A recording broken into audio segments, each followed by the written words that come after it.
جی بسم اللہ الرحمن الرحیم، السلام علیکم۔ آج دو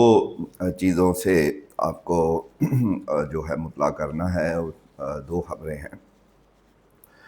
دونوں آپس میں تھوڑی سی ریلیٹڈ بھی ہیں، لیکن جو کرنٹ ایشوز ہیں وہ یہی ہیں۔ ایک تو جو جنگیں چل رہی ہیں، سب سے بڑی تو ایران اسرائیل امریکہ کی، پھر پاکستان افغانستان، کچھ اور بھی خطے میں کہہ لیں یا اسلامی دنیا میں اسی طرح کی صورتحال ہے۔ دوسرا جو کچھ عرصے سے ہم ایک تسلسل میں آپ کو خان صاحب کے متعلق انفارمیشن دے رہے ہیں کہ اندر کی کہانی کیا ہے، کیا اصل ہو رہا ہے، وہ ڈیل ہے، ڈائلاگ ہے، بات چیت ہے، یا کون کیا کہہ رہا ہے۔ تو اس میں بعض اوقات ہم خود آپ کو انفارمیشن دیتے ہیں، بعض اوقات کچھ ایسے لوگوں کے پاس جا کر بات کرتے ہیں جو کہ ویل انفارمڈ ہیں اور واقعی ان کی بات درست بھی ثابت ہوتی ہے اور ان کا کسی نہ کسی طرح خان صاحب سے تعلق بھی ہے۔ تو پہلے جو یہ جو ایران اسرائیل اور امریکہ کی جو جنگ ہے، جو کہ اس میں باقی عرب ممالک بھی ہیں اور پاکستان ظاہر ہے ایران کا ہمسایہ ہے، تو پاکستان بھی اس سے دور نہیں رہ سکتا۔ تو اس میں ایک بڑا ہی اہم انٹرویو ایک اہم شخصیت کا وہ کل ARY پہ چلا بھی، ہم نے چلایا، لیکن اس کی اہم باتیں کچھ ان سے آف دی ریکارڈ بھی ریکارڈ بات ہوئی ہے ان سے، تو وہ آپ تک پہنچانا ضروری ہے۔ لیفٹیننٹ جنرل ریٹائرڈ ناصر جنجوعہ صاحب، آپ کو پتہ ہے وہ سابق مشیر ہیں قومی سلامتی کے، اور بلوچستان میں کور کمانڈر رہے۔ پھر سوات آپریشن جو ہوا تھا کچھ سال پہلے، وہ اس کو لیڈ کیا، اور ایک کہہ سکتے ہیں کہ بلوچستان کا تھوڑا سا کچھ بہتری کی جو نظر آئی تھی جب وہ کور کمانڈر تھے، تو وہ انہی کا دور تھا، 2-2.5 سال وہ وہاں رہے۔ تو یہ کیونکہ بلوچستان ہی ایران سے جڑا ہوا ہے، پھر جو ادھر دیکھا جائے KP اور سوات اور یہ وہ جڑے ہوئے ہیں افغانستان سے، بلوچستان بھی جڑا ہے افغانستان سے، تو یہ ہر لحاظ سے سوٹیبل بندے تھے، اور پھر نیشنل سیکیورٹی کے ایڈوائزر وہ بہت اہم اور کافی عرصہ رہے وہ۔ تو ان کی جو رائے تھی وہ بڑی اہم تھی۔ تو اس میں انہوں نے ایک تو بہت زیادہ کمال کی دو ٹوک بات کی، بلکہ ہم کہیں گے کہ وارننگ دے دی کلیئر کٹ، نہ صرف انڈیا کو بلکہ امریکہ اور اسرائیل کو بھی۔ جب ان سے پوچھا گیا کہ ایک چیز لوگوں کے ذہن میں بہت زیادہ ہے، بہت اس پر بات ہو رہی ہے کہ ایران کے بعد پاکستان کی باری، ایران کے بعد پاکستان یا فلاں فلاں ملک جو ہیں اسلامی، وہ بھی ان کے وہ کہہ سکتے ہیں کہ جارحیت کا شکار ہو سکتے ہیں۔ تو اگرچہ پاکستان کے لوگوں کو اب بہت زیادہ پتہ بھی ہے کہ پاکستان ماشاءاللہ اٹامک پاور ہے، اور اب تو پوری دنیا نے دیکھ لیا کہ وہ فضائی پاور بھی ہے ان کے پاس، اور بڑی ٹھیک ٹھاک ہے۔ جو کچھ ہی عرصہ پہلے انڈیا کا جو حال ہوا اور مودی صاحب کی مہربانی سے ہوا، اگر وہ یہ نہ حرکت کرتے تو کیسے دنیا پہ جو ہے پاکستان کا رعب وہ بیٹھتا، کیسے دنیا کو پتہ لگتا کہ پاکستان کا دفاع بہت ماشاءاللہ مضبوط ہے۔ تو جنجوعہ صاحب نے یہ کہا کہ یہ کلیئر آپ سمجھ لیں کہ اگر جو کہ یہ بات کیا، پہلے تو انہوں نے کہا کہ ڈرنے کی کوئی ضرورت نہیں ہے، پاکستان کو اللہ تعالیٰ نے بڑا تگڑا اپنے پاؤں پہ کھڑا کیا ہوا ہے۔ تو پھر انہوں نے بتایا کہ اگر یہ ٹرائکا، یہی تینوں ایران جو اسرائیل ہے، امریکہ اور انڈیا، یہ فرض کر لیں کہ پاکستان کے خلاف اکٹھے ہوتے ہیں، تو پھر تو ایک بات تو کلیئر ہو گئی پاکستان کو کہ پھر جناب یہ اب جو تین ہیں، پھر نارمل جنگ تو نہیں ہے، تو پھر یہ نیوکلیئر کی طرف جائے گی، اور اگر جائے گی تو پھر پاکستان کے پاس جو ہے وہ پھر انہی کے لیے بنا ہے، ظاہر ہے دفاع ہے نا پاکستان کا۔ تو جو اس کو میلی آنکھ سے دیکھے گا، سازش کرے گا، جارحیت کا وہ جو ہے وہ مرتکب ہوگا، کوشش ایسی کرے گا، تو پھر وہ اس کا تو یہ کس لیے بنایا ہے۔ تو پھر انہوں نے کہا بڑا دو ٹوک، حالانکہ یہ بات اس طرح کے پوزیشن میں لوگ اور سب بہت کم کہتے ہیں، لیکن انہوں نے اب یہ بھی ضروری ہے کہ لوگوں کو جو خدشات ہیں، وہ ڈر خوف یا جو بھی اس کو نام دیں، وہ دور کرنے کے لیے ایسے ضروری تھا کہ کوئی پوری جان سے بات کرے۔ تو یہ تو انہوں نے کلیئر کر دیا، اور ہمیں یقین ہے کہ جس طرح کی ان کی پوزیشن ہے اور جس طرح کی باتیں کی ہیں، اور ابھی تک تو یہ ساری جو انٹرنیشنل ایجنسیز ہیں، یہ خاص طور پہ اسرائیل، انڈیا اور امریکہ کے، ان کو تو بڑی اچھی طرح یہ پتہ چل گیا ہوگا، اور اس پہ بڑی سوچ بچار بھی ہو رہی ہوگی، کیونکہ یہ بہرحال اہم شخصیت ہیں۔ کوئی بول دے تو وہ تو کئی لوگ ہیں، لیکن ان کے بولنے کا بہت وزن ہے۔ پھر انہوں نے یہ بھی کہا کہ آپ یہ دیکھیں کہ چیزوں کو تسلسل میں دیکھیں۔ انہوں نے کہا تسلسل یہ ہے کہ اگر انڈیا کچھ عرصہ پہلے یا مودی وہ حرکت نہ کرتا، جو فضائی اس نے حرکت کی، حملے کی، اور پھر اسے ٹھیک ٹھاک کرارا جواب ملا، تگڑا، اور اتنا جواب ایسا ملا کہ وہی جو ان کے اتحادی ہیں، بہت اسٹریٹجک پارٹنر ٹرمپ امریکی صدر، وہی ہر جگہ انہیں ذلیل کر رہے ہوتے ہیں اور بتا رہے ہوتے ہیں کہ 7 جہاز جو ہیں انڈیا کے گرایا، وہ 11 بھی کہہ دیا ایک دن انہوں نے۔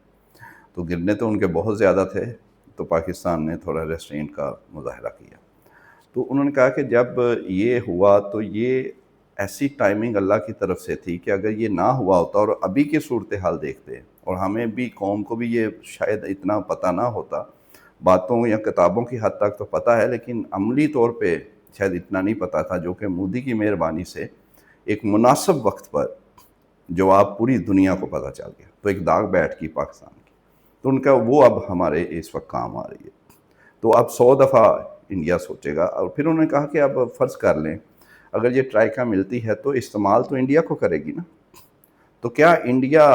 استعمال ہوگا اسرائیل کے لیے یا امریکہ کے لیے کہ وہ اپنی بربادی کر لے؟ وہ 100 دفعہ سوچے گا یقیناً کہ ان کو تو شاید اتنا نہیں کچھ ہونا، خاص طور پہ امریکہ تو بہت دور ہے، تو اسرائیل تو پھر بھی اس تک تو رینج پہنچ ہی سکتی ہے پاکستان کی، تو لیکن انڈیا کو جو ہے وہ اتنی بڑا وہ کیسے رسک لے گا؟ تو لہٰذا یہ انہوں نے کہا جنجوا صاحب نے کہ آنے دیں پھر ان کو، جب ان کی آنکھوں میں آنکھیں ڈالی نا تو ان کو لگ پتہ جائے گا۔ تو وہ ٹپیکل ایک فوجی سٹائل میں انہوں نے بات کی، تو لہٰذا یہ چیز تو بالکل سکون ہونا چاہیے الحمدللہ۔ اور پھر انہوں نے کہا کہ اب آ جائیں جو پاکستان افغانستان کا، کہ اس کو بھی آپ اسی سیکوینس میں دیکھیں کہ اللہ نے یہ بھی بڑی صحیح ٹائم پہ افغانستان، کیونکہ وہ باز نہیں آ رہا تھا دہشت گردی کے واقعہ سے، تو ان کو بھی اس وقت تو پاکستان افغانستان ہی ہے نا، تو مناسب وقت پہ ان کو بھی جواب مل گیا، اور انہیں بھی پتہ لگ گیا کہ اب ذرا دھیان سے اور یہ حرکتیں نہیں کرنی۔ اور ان کا اگر یہی فرض کریں کہ ایک بڑی آفت آئی ہوتی پاکستان کی کسی اور طرف سے، تو پھر یہ حرکتیں افغانستان سے ہوتی تو بڑا پھر مشکل اور ایک ڈبل ہمارے لیے مسئلہ ہونا تھا۔ تو یہ بھی انہوں نے کہا کہ یہ اللہ کی طرف سے یہ بھی ایک بہتر ہو گیا کہ ان کو بھی جواب مل گیا، لیکن ساتھ ہی انہوں نے یہ بھی کہا کہ اب آپ سوچیں بھی افغانستان، ان کو کہا کہ ہمیں بڑی دل آزاری ہوئی ہے کہ 44 سال ہم نے روٹی بانٹ کے کھائی آپ کے ساتھ، اور اس کے بدلے آپ کیا کر رہے ہیں۔ اب اس کو آپ تھوڑا جوڑنا پڑے گا خان صاحب سے کہ یہ جو مشکل ترین حالات ہیں جو اس وقت پوری دنیا میں جو چیزیں چل رہی ہیں، اور پھر پاکستان جو اس کے ہمسائے میں ہو رہا ہے، تو پاکستان میں پھر کیا یہ ایسی غیر مقبول لیڈرشپ جو ہے اس وقت، جو جن کو فارم 47 کا کہا جاتا ہے، وہ ان کی جڑیں اتنی مضبوط ہیں کہ وہ عوام جو ہے یہ سب وہ ایک یونٹی جو کہ ایک مشکل وقت میں ضرورت ہوتی ہے، تو وہ تو اس پہ تو سوالیہ نشان ہے۔ تو پھر خان صاحب پھر ان سارے معاملات سے جڑے ہوئے ہیں، اسی لیے آپ کے لیے یہ خبر ہے کہ جو 2 سنجیدہ کوششیں کہیں رانا صاحب نے، اور اب خیر انہیں دباؤ ڈالا جا رہا ہے کہ آپ کہیں کہ کچھ نہیں ایسا، لیکن بات تو ہو گئی، اور انہوں نے سچ بولا، ہمارے انفارمیشن میں تھی پہلے بھی۔ تو جب وہ ہو گیا تو کیا ان کو تو تیسری کوشش پوچھا تھا، انہوں نے کہا نہیں وہ تو خان صاحب تو نہیں، جو وہ کہتے ہیں وہ ناممکن ہے کہ ہماری جگہ پہ آپ آ جائیں اور میں آپ کی جگہ۔ تو وہ چیزیں جو ہیں، اطلاع یہ ہے کہ وہ ابھی بھی کسی حد تک جاری ہیں، کیونکہ یہ حالات جو ہیں اس میں ان کی رائے کے بغیر یہ بڑے فیصلے بہت ہی مشکل ہیں. اور کچھ لوگوں کا، زیادہ تر لوگوں کا یہ خیال ہے کہ پی ٹی آئی نے یا اپوزیشن نے تحریک تحفظ آئین اوورال تو نہیں کہے گے کیونکہ مولانا فضل الرحمان پھر جا کے بیٹھ کے ادھر، لیکن ٹھیک ہے، ان کی اپنی رائے ہے. تو انہوں نے بھی یہ شاید درست یہ ان کی تھی کہ پارلیمنٹ ہاؤس میں آ کے وزیر اعظم ہی دے دیں بریفنگ. تو ادھر جانا، کیونکہ یہ ان کو مانتے نہیں ہیں، یہ ان کو ایک چوری شدہ مینڈیٹ قرار دیتے ہیں اور فارم 47 کی حکومت قرار دیتے ہیں. تو وزیر اعظم ہاؤس اور شہباز شریف کے جا کے ایسے بریفنگ لینا، تو پھر یہ ان کا خیال تھا اپوزیشن یا پی ٹی آئی کا کہ تسلیم کرنے کے مترادف ہے. تو اس لیے یہ نہیں گئے اور یہ درست فیصلہ سمجھا جا رہا ہے. لیکن ہاں، ویسے یونٹی ہے، ویسے وہ پورا فورسز کی سپورٹ ہے پی ٹی آئی کو ہر طرح سے. خان صاحب بھی ہیں، محب وطن ہیں یہ سارے. اور اس پر پھر اہم بات جو بہت ہی، جس سے آپ کو پتہ لگے گا کہ ابھی بھی چیزیں خان صاحب کے ساتھ جو ہیں وہ مفاہمت، ڈیل، ڈائلاگ جو بھی ہے وہ چل رہی ہیں. وہ ناصر جنجوہ صاحب نے ہی کمال کی بات کی جب انہیں پوچھا گیا کہ اندرونی طور پہ یہ جو باہر کی تو آپ نے بتا دی اسٹریٹجی، تو ادھر ان کا کمال جواب یہ تھا کہ اپنی اب جو ہے مفاہمت اور معاملہ فہمی سے کام لینے کا وقت ہے، اور اپنی ایگوز، انا سے اوپر جا کے اب آگے بڑھیں اور فیصلے کریں، یعنی مفاہمت کی طرف آئیں. کلیئر انہوں نے یہ استعمال کیے الفاظ. اور کمال کیونکہ وہ نیشنل سیکورٹی کے وہ ہیں رہے، ان کی وہی مینٹلی وہی ان کا وہ ہے، کہہ لیں کہ مائنڈ ہے.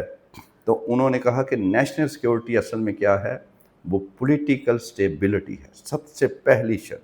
کہ اندرونی آپ کے سیاسی اور سارا اتحاد، اور دوسرا اکنامک اسٹرینتھ. تو یہی نیشنل سیکورٹی ہے. اس سے ہٹ کے نیشنل سیکورٹی کا کوئی وہ فائدہ نہیں. تو اس لیے آپ کو اندرونی طور تو وہ کیا ہے، اپنی ایگو سے نکلیں اور پاکستان کے جھنڈے کے نیچے سارے آئیں، اس کے اوپر نہ چڑھیں. تو یہ بڑی ہی بامعنی بات ایک اہم شخصیت نے کی، جس سے یہ کنفرم ہوتا ہے کہ معاملات ابھی چل رہے ہیں. ہاں، اس طرح کا کہہ لیں کہ بہت بڑا ابھی اس جگہ پر، جس طرح کی دو سنجیدہ کوششیں ہیں، اس ڈگر پر جانے کے لیے ابھی یہ جو چھوٹی موٹی بات چیت چل رہی ہے وہ ابھی اس تک ابھی تک نہیں پہنچے. کیونکہ خان صاحب جو ہیں وہ عمران خان ہیں، وہ تو نہیں ہیں جن کے آرام سے ڈیل ہو جاتی ہے. تو اس لیے